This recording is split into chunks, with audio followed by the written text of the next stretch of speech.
Area bordered by x equals 0, x equals 6, the x-axis, and y equals negative x squared plus 6s plus 40. To find this area, we find n rectangles with base 6 over n that touch the rectangle at the right side and use summation notation add them and to add up the areas.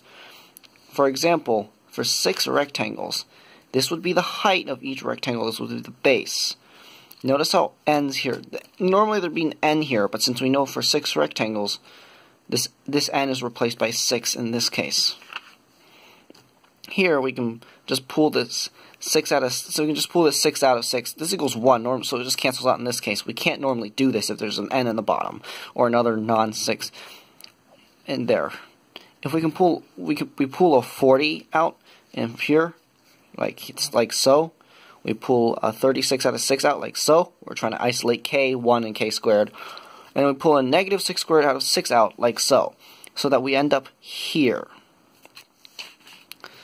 Now, remember the summation formula for n integers. For the square of n integers is going to be n times n plus 1 times 2n plus 1 divided by 6.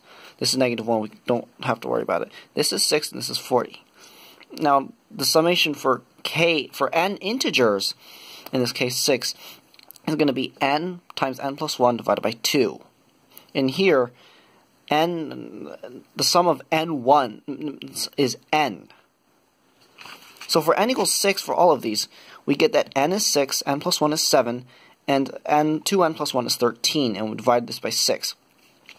We cancel out, and and here we have 6 times 7 divided by 2, because n plus 1 is 7. Multiply that by that 6 above here, and then we get 40 times 6 equals 240. The 40 comes from here. The 6 comes from, remember that n is 6 in this case. Add those all up, and we get 275.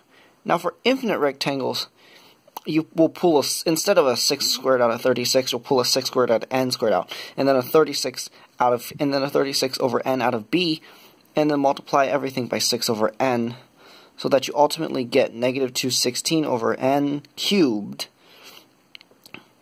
Remember, it used to be negative 36 out of n squared. Multiplying by 6 over n gets this. This used to be 36 over n. Multiplying by 6 over n gets you 216 over n squared. And then multiplying by 6 over n, this used to be 40. You're multiplying by 6 over n to get 240 over n.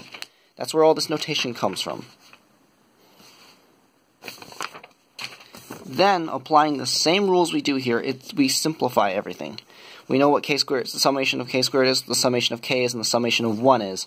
So we take that n, 2, n plus 1, and n plus 1 here, and then we have the n over 1, and all we have divided by 6. Then we take the n times n plus 1 divided by 2, and then we take the 1 over, and then we take that equals n. That would be n here. The n and n here cross out, that's 240. That explains this element.